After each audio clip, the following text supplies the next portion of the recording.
January 20th, 1976.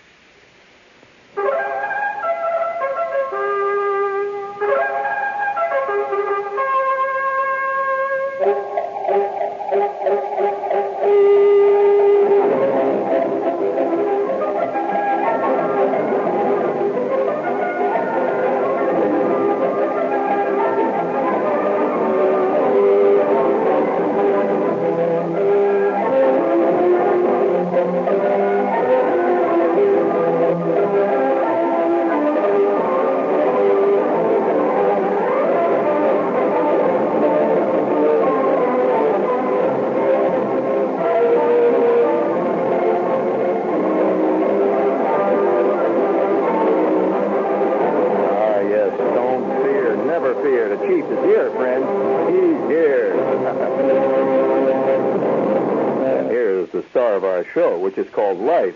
There he is, walking out on the stage, trying to see it, isn't it? Have you noticed how many commercials are on the air today where people are using the voices of dead movie stars? That's really eerie. If I hear another fake W.C. Fields on the air, I think I'm going to flow up. To quote there, how many have you heard? Yeah. Ah, yes, candy-coated grasshoppers, yes. Good God, how far is it going to go? Now there's a guy that's going around on commercials imitating Edward G. Robinson. You heard that one? Oh, you got to hear this stuff. It would make you flow up. And you know, the sad part of it is, during their lifetime, nobody in his right mind would use any of these guys on a commercial. Now, you know, I hate to bring out philosophical concepts at this time, you know. After all, life has been rough all day, right? Right. I have a note here. It says, from Mr. Shepard, why don't you interview Zsa Gabor like everybody else on radio and television does? What are you trying to do? You want American think? Well, that's a good question. I don't know why I don't. I guess I hear another drummer. And he ain't playing very good, and he has got a bad beat. But and he's got a very cheap set of drums. And he keeps tapping his foot to a different beat himself. He's hearing another drummer. And nothing worse than to be listening to a drummer who's hearing another drummer in his head. He can't keep time with either. So on that point, please, if you will, Al, 1, a 2, a 3, a 4. Yes, come on, pick up that. Come on, pick up that knee. Pulling that gut. Here we go. We're marching. We are marching forward. Yes. And so tonight, I take this occasion to salute mankind. We haven't done this in a long time. I think it's about time we do it. Saluting mankind, of which we are part, I judge. Climbing ever upward and onward. Climbing up that great vast ladder of whatever the hell it is. Reaching always eternally for success and perfection and the ideals of existence. Yes, mankind, thou art indeed magnificent. Well, of course, the mankind constantly says that. Nothing is more egotistical than mankind, who considers himself at one and the same thing, the most sublime creation of all the universe, and on the other hand, the most evil creation of all of the universe, both of which are unbelievably egotistical.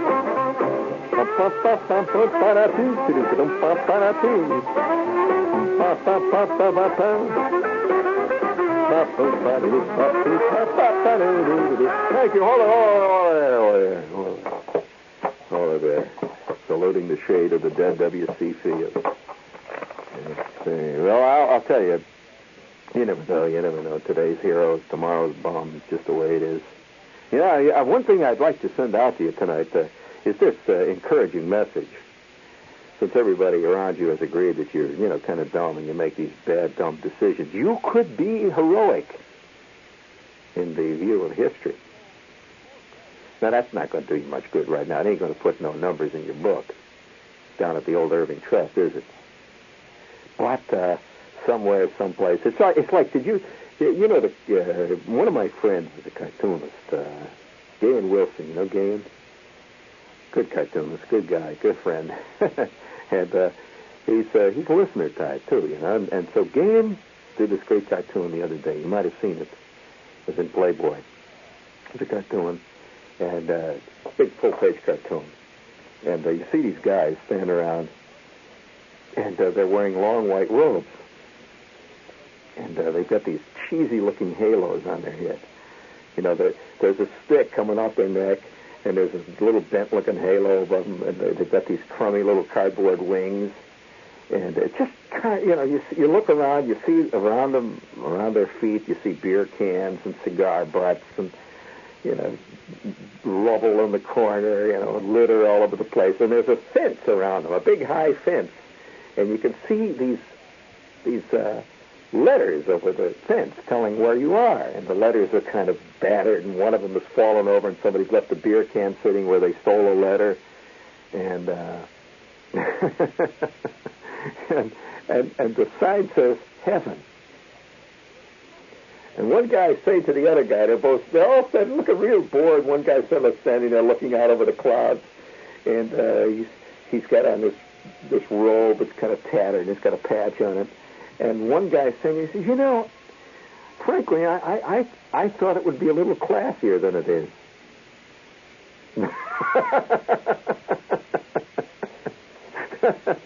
Oh, man. Well, I'll tell you a funny little story, if you want to call it funny. One day, I'm working at this television and radio station. See, this was a few years back, and I'm working. This is a TV station, a very rich television station. And they really had it there. Oh man, I tell you, they were running commercials simultaneously. Have you ever seen a station with so many commercials that they had to run both film chains at the same time and superimpose them? Oh yeah, you were seeing the lady plumber at the same time the Preparation H guy was talking. They both came on the screen at the same time. They didn't have enough time, They were. That's not a bad idea, is it? Well, they're both in the same business, really, basically. But nevertheless, I was working at this station, the young, idealistic type. There's a certain point in your life when lessons really score, really score. And there's a certain period in your life when, believe me, no lesson ever changes a guy. And that's sad. That's not everybody, but it's the vast majority. So I'm sitting in this radio station one day, and speaking of commercials, before we go any further, I told you, well, I warned you, didn't I? What do you want? You want me to come out there and hold your hand, huh? Well, maybe I'll do that. It depends on who you are, But, oh, yes. But nevertheless, you want to hear the story about this guy, tragic figure. I wish I had some tragic. Would you hold up my records there? My background music, my mood music, please. Mr. Lambert, please. Yes, there is a tragic. Give me cut one, side one. Cut one, side one. You don't have to cue it up. Just let it go. Because this is right. This is right. Ah, yes, friends. Tonight, we take this auspicious occasion to salute the tragic moment. A tragic moment in a man's life.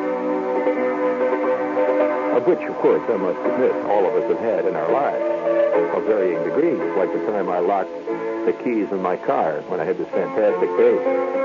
It looked like it was going great, and I locked the damn keys in the car, and I didn't get them open for 7.5 hours later, and she was already home by 3 hours, took a cab. Never talked to me again. Just at the moment when everything was going just swimmingly, as F. Scott Fitzgerald would say. But nevertheless, tragedy lurks behind every door. Tragedy lurks in every closet. Yes, the cold winds at the feet come drifting out over the great north woods of time. And as we go scurrying like mad rabbits, like insane mice, as we go scurrying through the labyrinthine passages, the maze of existence, looking here and there, darting in and out, always coming up against the cul-de-sac, looking for the eternal great vast slice of rat cheese of life, the eternal reward. God knows, and only He alone can tell us whether there even is a reward. And so tonight, friends, as we look deep into your tragic eyes, we realize that there is no turning. We are one with the other, wringing our hands through all time. La ti ti ti ti la ti ti ti ti ti. Oh, that's just so touching. Well, that's the way life is. One. Beautiful. Thank you. That's very good. That's all we need. That was just beautifully done. And just so right, so apropos. as I described it. You can, no, you don't need that. No. Well, how it happened, I'll tell you the story. Is it time for me to tell it? I don't know whether I should tell you this story because it's maybe a little early in the evening to hear a story of true tragedy. I mean, it's, it's funny to me. You go see tragedies, the so-called tragedies on Broadway and on television. I never read the kind of things that happen to people in life. I mean, who the hell cares whether a Danish prince gets back at his uncle? The king, that one with the skull and all that, I mean, it may be written beautifully, but it really doesn't get right down to the marrow of your bones. Not having, known many Danish princes of that period anyway, who had an uncle that made the scene with, the queen, all that stuff, Oh, yes. Oh, what boots this cruise that I carry, spake Electra, as she stood upon the parapet staring out over the wine-blood-red Aegean Sea. Oh, brother, upon some far shore return and undo this woeful wrong to me. What boots this cruise that I carry? You didn't know that I knew, did you? Very few of you knew that I speak pure Euripides. That, incidentally, was Euripides. That was hardly Arthur Miller. You didn't know about it. You don't know what a cruise is? You think a cruise is something you take on a boat, huh? What boots this cruise that I carry? You think boots refer to something you get at Tom McCann? Well, I have to translate Euripides for you there. Of course, that is English, translated from the original Greek. What boots this cruise that I carry? A cruise is a jar, a water jar. Now, Electra, in the scene, was coming up from a well where she was bringing water as a plain servant. She had this servant's dress on. She was an old tattered black dress, like a slave in that time. It would be a slave, really. And she's bringing this water jug, and she's got it on her shoulder as the scene opens in this Euripidean drama. And she looks out, and the drama, of course, is called Electra, in case you're curious. Nothing to do with Con Ed. Well, only peripherally. The term electricity derives from Electra. Did you know that? Oh.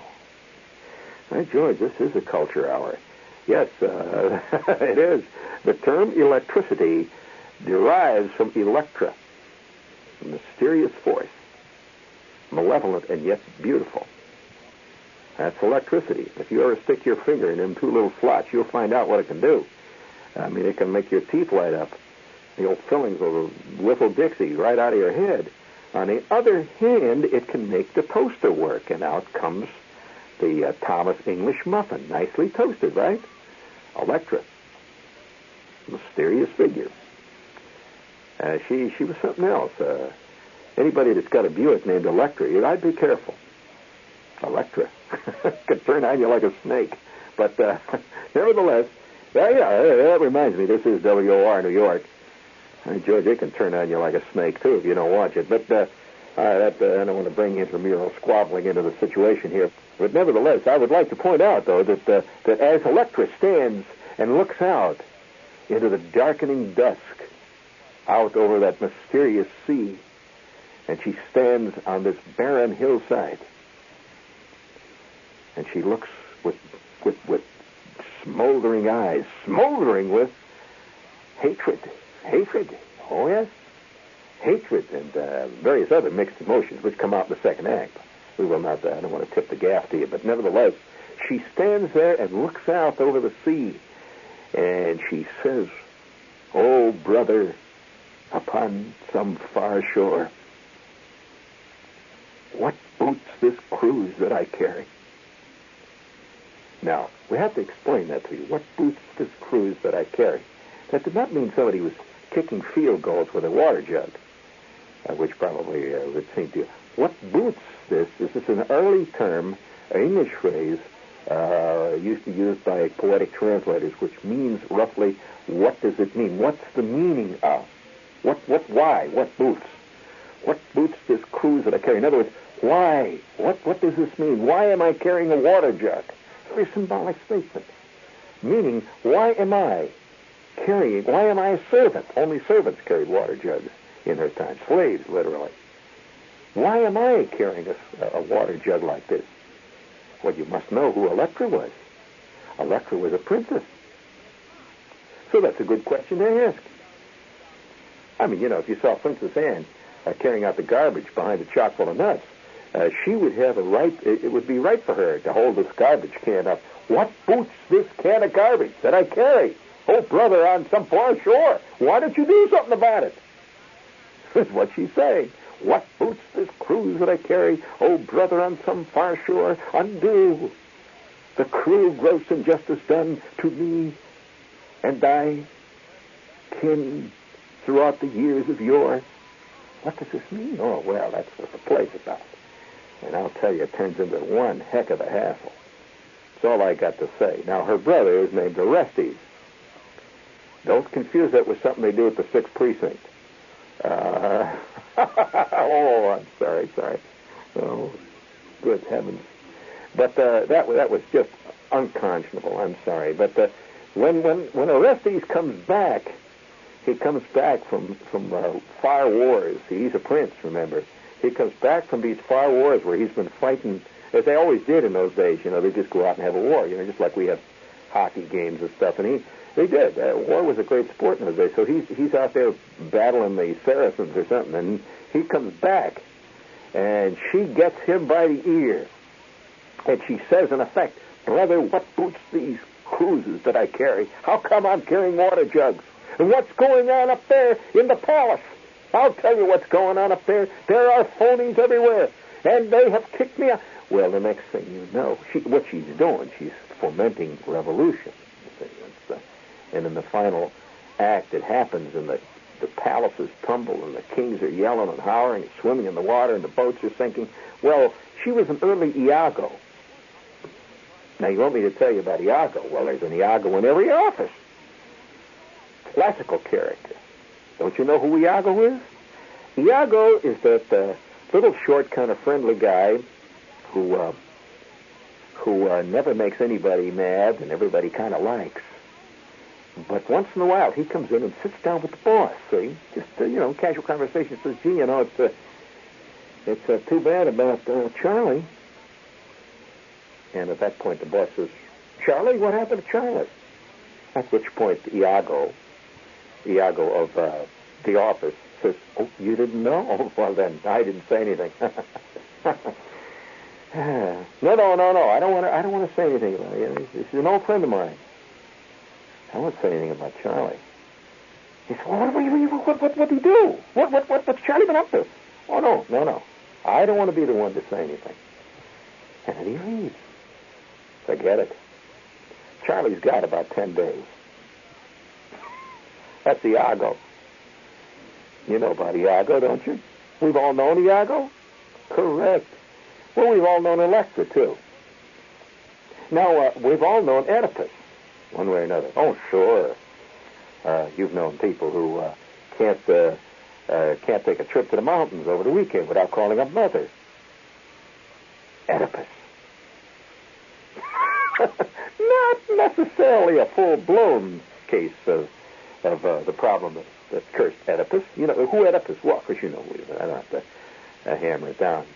Right now, Oedipus is not a thing that the Greeks eat that has big, long 8 feelers on it that they catch out of the sea. That's an octopus. This is an Oedipus. Oedipus. I could think of 4 other terrible puns to deal with Oedipus. But nevertheless, Oedipus and Electra are often paralleled because the Electra complex is less known in America than the Oedipal complex. The Oedipal complex is a hang-up on the mother, but the Electra complex is a hang-up on daddy, which is often found among ladies. Just like the Oedipal complex is generally a male problem, correct, Timo? Oh, yeah, so we don't want to get into Electra, heaven's sakes. Have you ever wondered yourself why some unbelievable chick who's 22 years old, has all the money in the world, fantastic girl, will marry this old rhinoceros? You've wondered, haven't you? Well, if you knew something about Electra, you wouldn't wonder. Electra. Yes, what boots this guy? How did I get on this? What happened here? This is simply not the kind of stuff you hear Victor Borge talking about. I wonder if you ever heard of it. Yes, what boots this cruise that I carry? Oh, you want to hear about the classical kid? Oh, you thought I lost it. Well, I'll tell you. All of this was mixed up. I'm sitting in the radio station one day, and I think, we want to set the mood. Play that same cut, first cut. We'll set the mood, I see, to establish the drama, the theater of life. The curtain now goes up. And as the curtain rises, we see on stage left a young, budding television and radio performer, who at this point is extremely, almost painfully innocent. He's sitting there with a gaudy look on his face, looking at today's log.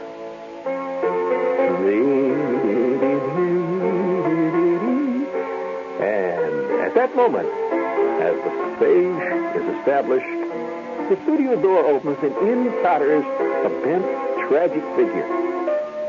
A man who obviously has a great weight of worry and defeat hanging over him. He says hello in a cracked voice, redolent with defeat, to the young man sitting there in the studio. Oh. At which point, another man, a tall, thin, dynamic-looking man, whispers something into our young hero's ear. Well, you don't know what it is. But we know that whispering has to do with the elderly, defeated gentleman. They both leave quickly, as though the man has leprosy.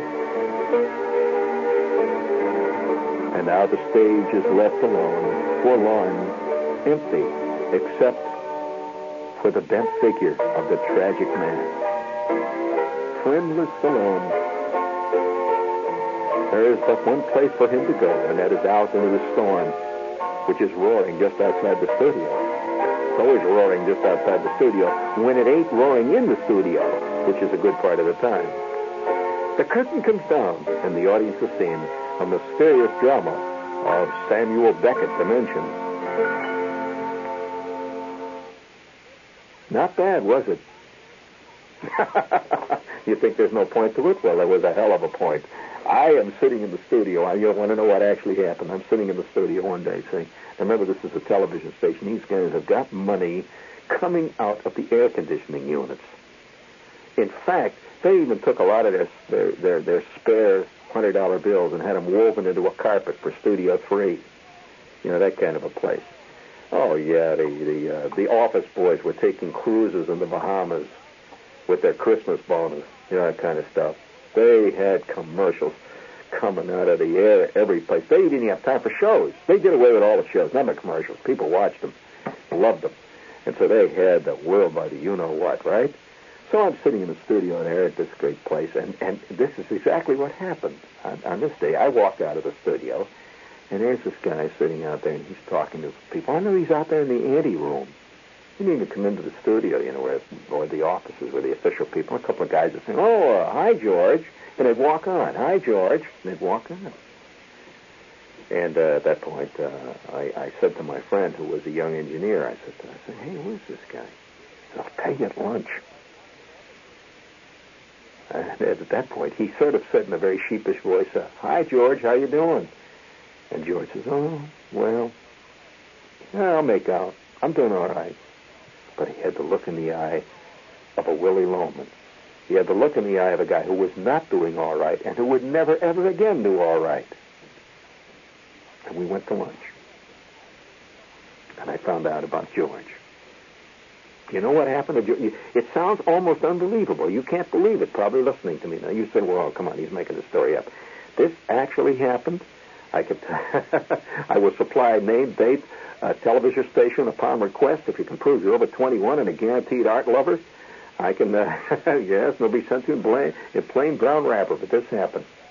We go out to lunch, and we're sitting there in the Purple Cow, and I says, come on, what's the story about this guy? Boy, they were treating that guy like he was a guy carrying typhus fever or something, you know, leprosy or something. He says, boy, that's some story. I said, well, come on, tell me. He said, well, I don't know. See, he looks around to make sure nobody else was listening, because this was such a hot story you didn't even talk about it. You know, he looks around. And I says, there's nobody in here. And he says, okay. He says, I'll tell you what the story is. He said, did you know that he used to be chief engineer of the station? I said, chief engineer. You know, if you don't know this, friends, the chief engineer of any television or radio station is a fairly important man. In fact, very important, wouldn't you say, Al? Yeah, he keeps the thing on the air. That's kind of important. Without him, we got nothing but a lot of wires, a couple of pieces of copper sticking in the ground, you know. So he keeps it on the air, see? So I said, he was chief engineer? He says, yep. There was a time when George was chief engineer. I said, well, what happened? Because he wasn't that old. He didn't look like, he was retired or anything like that. He says, boy, you wouldn't believe it. He says, even I today don't believe it. I said, well, come on. Tell me, Bob, what happened? You know, I'm not going to say anything. Oh, he says, not a matter of saying anything. He said, everybody knows it. These people who were here for, for the time and knew it happened with it at the time. He said, everybody knows it. No secret. He said, except nobody wants to talk about it. That is the worst kind of secret. A secret that nobody wants to talk about. And I said, oh, come on, you got to tell me what it is. What happened? He says, well, I'll tell you now. He says, you won't believe it? He says, but it is a fact. And he says, and if you ever get a chance to talk to him outside of the station sometime, ask him about it. He'll tell you. I said, well, I may just do that, so tell me what happened. He says, well, George was the chief engineer here. And he's a good one, very good chief engineer. He says, one of the best I ever worked for. You know, he's got the degrees in engineering, and he's got all the first phone tickets, and he had a lot of experience, and he practically built the transmitter single-handedly with his own soldering iron. You know, he's really a good man. And he said he made a big mistake one day, fantastic mistake. And I said, well, what did he do? He said, well, he went to an NAB convention. Now, for those of you who don't know about this, that's the National Association of Broadcasters. That's like the convention, that the broadcasters go to. Generally not talent. It's usually engineers, salesmen, managers. In other words, the business end of radio or television. And they have these annual conventions. And at the conventions, they have this great big floor full of booths. They show equipment. They show new kinds of turntables, and they show new kinds of cameras, and they demonstrate all sorts of color. You've seen these things. It's a fantastic, big thing, see. Well, now, I might point out this was some time ago when this happened. So you got to put it in the time. A hero, this is the point of the story, a hero often is a hero because of the time he lives in. But had he done the same thing that he did that made him a hero in a later time, he could very well be put up against the wall and shot. Vice versa. You can be a bum one day for the very thing that if you pulled it off 2 years later, you would have been a hero. Well, this is what happened to George. I said, well, all right, so we went to an NAB convention. What's wrong with that? He said, well, it's a funny thing. He said, Bob Adams? And I said, I do know Bob Adams. He said, well, Bob went with him. Bob is another engineer. He says, Bob went with him, and Bob was a witness to all of this. And I said, well, what actually happened? He says, well, he went to the convention. And they got installed in this hotel. They were staying in the same hotel where the convention was being held. And he says they got on the elevator, and they went down, and they started to look at the exhibits. They had various speeches going on and the various clinics about technical things, and they were walking around and picking up brochures and stuff. And it was a 3-day convention. And he said the first day they walked around, they attended a couple of things, and they met a lot of guys and stuff. And the second day, they did pretty much the same, and they were getting deeply involved. But the third day, they had done all of their business, and they were just sort of just fooling around, looking at strange things like, looking at a new style of umbrella-shaped antenna, just for kicks' sake. And he says, we're walking along, Bob and George, not we. Bob and George are walking along when all of a sudden they come upon this booth. And the booth is being operated by the FCC. Well, you know who that is, the Federal Communications Commission. At which point, George walks over, and he knows some guy at the FCC that says, oh, how are you, Howie? And Howard says, how are you, George? They both knew each other from someplace in the past, at which point George says, well, what are you guys doing here? What are you doing? He says, I'd like to, why is the FCC have a booth? And at that point, this is when it happened. The guy at the FCC says, well, he says, we decided we'd like to try to promote radio stations. At that time, there were only radio stations when this happened with George. We'd like to promote with radio stations, big-time radio stations, to put in an application for an FM outlet. They're trying to promote FM. At that time, FM was very little used. And what we'd like to do, we'd like to promote people putting in for a television channel. At that time, very few stations. Television was kind of experimental, you know. And at that point, George says, "That's interesting." He said, "You just." He said, "What do you have to do?" He says, "Well, here, you can fill out these forms here." He says, "You're chief engineer. You can fill out the forms." And so he went down to his room, and he's fooling around, and just for kicks, he filled out the forms. Do you hear what I'm saying? Now, that sounds like a strange story. It actually happened. He filled out these forms and gave them to his friend. They went back home. 6 months went by, and one day the station gets a very official document, letter, communication from the FCC saying that their application for a television channel has been not only approved, but all they need now is to fill in a few extra forms, and that they could be on the air within 3 months. They have got a television channel. Well, the manager, the owner of the station, saw this. He didn't even know this had happened. He flipped. He says, "What do you mean? Television is not going to be successful till the year 2000. What are you trying to do to me?" And at that point, George comes in and he says, "Well, gee, I didn't know that. You know, I wasn't aware that they would operate on it that quickly, and I just did it. Why don't we just tell them we don't want it?" He says, "What do you mean to tell me I'm going to make myself look like a damn fool in front of the FCC? I'm going to tell them we applied for this channel, and then we don't want it? We're going to call them up and say we were just kidding? Are you kidding? What are you talking about, George?" I'm sorry, Chief. I didn't think. And after all, do you realize what they told me? They said that if I do not have that television station on the air within 60 days, that they were going to cancel the application. And furthermore, if I let it go, I would not be considered for another application. We'll never get a television station unless we do this. And I don't want television. Television is not going to be popular till the year 2000. In fact, I have a poll right here that says that television is not going to be commercially feasible until the year 2010. We will be dead already 30 years. What are you talking about? I do not want this, but what am I going to do? And at that point, he flew off the handle and got so mad, George went skulking down to his office. He rang his brother and says, "George, I cannot have a man like you working for me. You have put me, you're going to make me bankrupt. Get out of here. You're fired." Now, this sounds like an insane story. It was true. George was fired for getting a television channel for this radio station, which was a little bitty station at the time.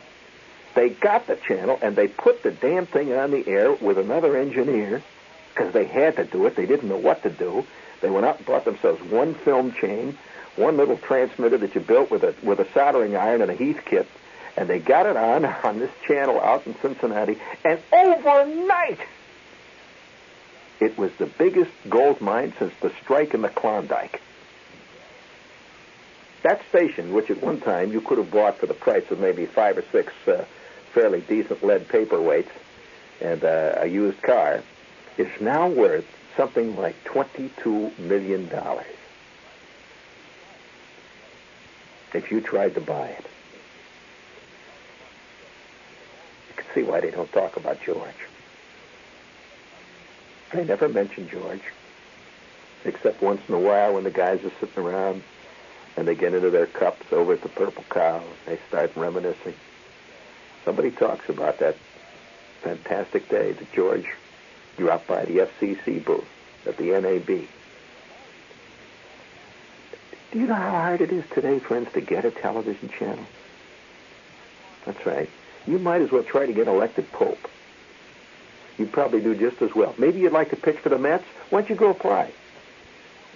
Probably have just as much chance to get that 4th starting spot right after Koosman. Sure, it doesn't matter if you can throw or not. That's how much chance you got. And somewhere out in the darkness to this very day, George, the man who did it, is taking up his hobby. Never did get a decent job after that. Once you're fired, you know, it's not easy to do, and you can't explain that kind of thing. I was fired because I got a television. Who's going to believe that? I was fired because I got a TV channel for the station. You know, they made $20 million, but they had to get rid of me. Who is going to believe that? That's the true saga. That's like if Willie Loman had gone to Boston and got the order. And more than that, they ordered 17 million pairs of shoes. And he was fired because the factory couldn't make that many. They couldn't get a salesman doing that kind of stuff to us.